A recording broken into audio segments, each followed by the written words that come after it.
Welcome back to Breakfast Television. It is 7:43. Well, we learned last week the province is investigating after allegations that medical staff in multiple emergency rooms in BC played games involving guessing the blood alcohol levels of First Nations patients. Health Minister Adrian Dix saying if this is true, it is unacceptable and racist.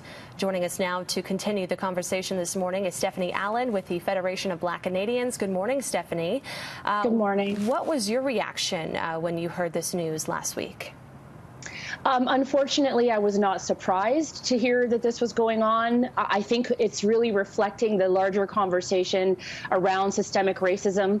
And what we're going to find is that it's going to show up in a lot of places that we were not maybe everybody wasn't expecting, but that I think a lot of racialized people are not surprised because of our own experiences in these situations. Mm-hmm. What experiences are you talking about in the emergency room as well?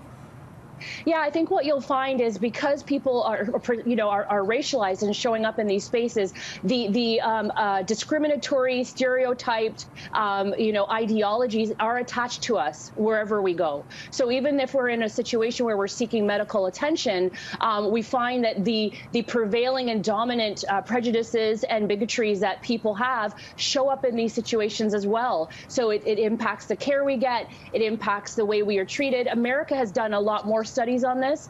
You can even find it in the way that racialized people are treated for pain.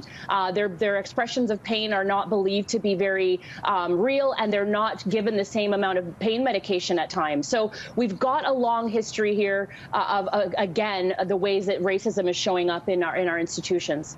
Okay, continuing the conversation in healthcare, there was another police shooting near Toronto over the weekend of a mentally ill man. Police were responding to a wellness call, and then another person ends up dead. And you were saying earlier on how we need more people who are skilled in mental health who can better handle these crisis situations.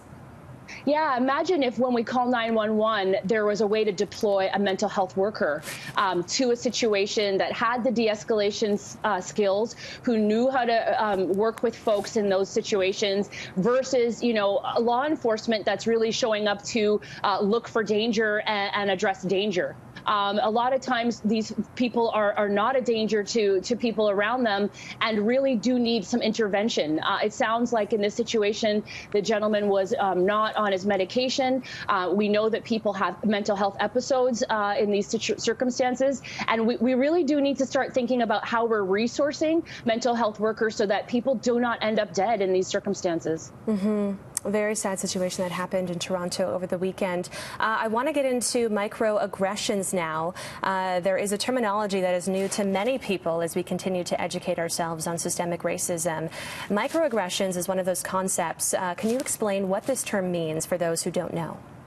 Sure. Microaggressions are really the kind of death of a thousand cuts they've been described as. It's a term that was formed to describe the way that people are treated who are seen as different. And it doesn't necessarily have to just be race. It could also be gender. But it's little comments, it's little slights. It can even show up as a compliment. But what it does is it impacts the person's sense of themselves, their sense of belonging.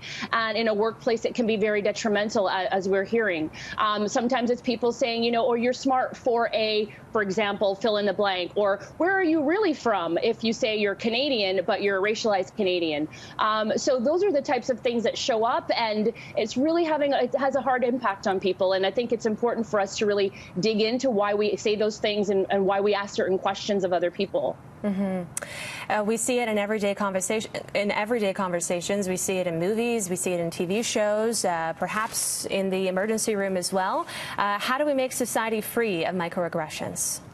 Well, I think it really takes a moment to pause, and for people to say, why am I saying this to this person that I might not say to someone who's in my same racial group or gender category? Why am I asking this person how they did their hair, or why am I questioning someone's credentials when they have every right to be who they present themselves to be? And why am I following this person in a store, or why do I think this person is a threat to me just because they've shown up looking a certain way? way? Those are the questions we've got to ask ourselves, and then to stop and pause and really acknowledge when we're impacting people in those ways. I think workplaces are a big place for it, schools, in our everyday interactions in public.